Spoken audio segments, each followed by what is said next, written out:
But Vijay வந்து பேசுறது வந்து தப்பா யாரும் எனக்கு படலை. அதெல்லாம் ஒன்றும் தப்பு கிடையாது. தமிழில் மாமான்னு கூப்பிட்டா வேணா ஒரு தப்பாயிடும். ரெடியாக இருக்குது, படையப்பாலாம் ரெடி பண்ணி வச்சுருக்கோம். கூலி வந்து ரிலீஸ் பண்ணியிருக்காரு. அது மாதிரி கலெக்ஷன் சூப்பராக இருக்கு.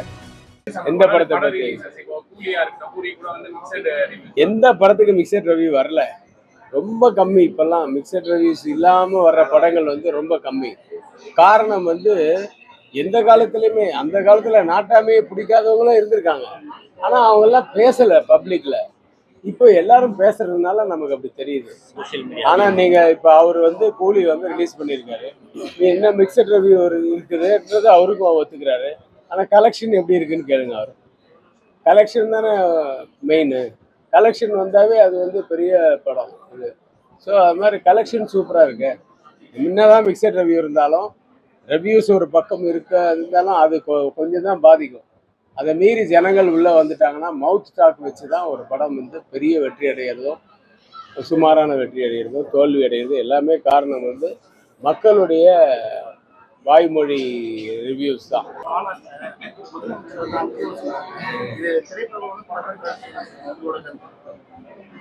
நான் அரசியல்லாம் எனக்கு வந்து எனக்கு சம்மந்தம் கிடையாது, எனக்கு அனுபவமும் கிடையாது. பட் விஜய் வந்து பேசுறது வந்து தப்பா யாரும் எனக்கு படலை.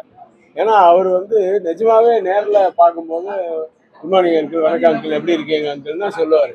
அதை வந்து இன்னைக்கு பப்ளிக்ல சொல்லியிருக்காரு. அப்படிதான் நான் பார்க்குறேன். அதுக்கு வேற மீனிங் எடுத்துக்கிட்டு வேற மாதிரி ஒரு குரூப் வந்து பேசிட்டு இருக்காங்க. அது வந்து அவங்களுக்கெல்லாம் நான் சொல்றேன், அதை விடுங்க. மற்றபடி நாட்டுக்கு என்ன நல்லதோ அதை எப்படி பண்ணணுமோ அதை பண்ணா ஓகே. அது யாரா இருந்தாலும் சரி இல்லையா. எனக்கு வந்து அவர் வந்து நானே வந்து அதே ரெட் ஜெயண்ட்டுக்கு வந்து 2 படம் பண்ணியிருக்கேன். ஆதவன் பண்ணியிருக்கேன், இது மன்மதன் நம்ம பண்ணியிருக்கேன்.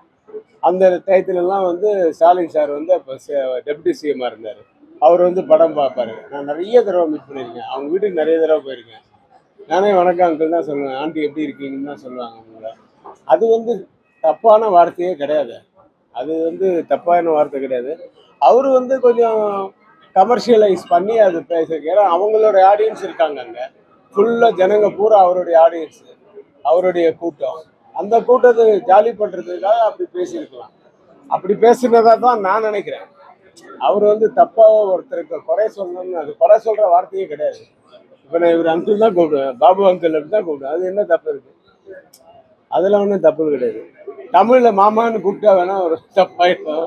அப்படி அவர் கூப்பிடலையே. இதுபோன்ற செய்திகளை மேலும் தெரிந்து கொள்ள எங்களது யூடியூப், ஃபேஸ்புக் மற்றும் ட்விட்டர் ஆப்களை சப்ஸ்கிரைப் செய்யவும்.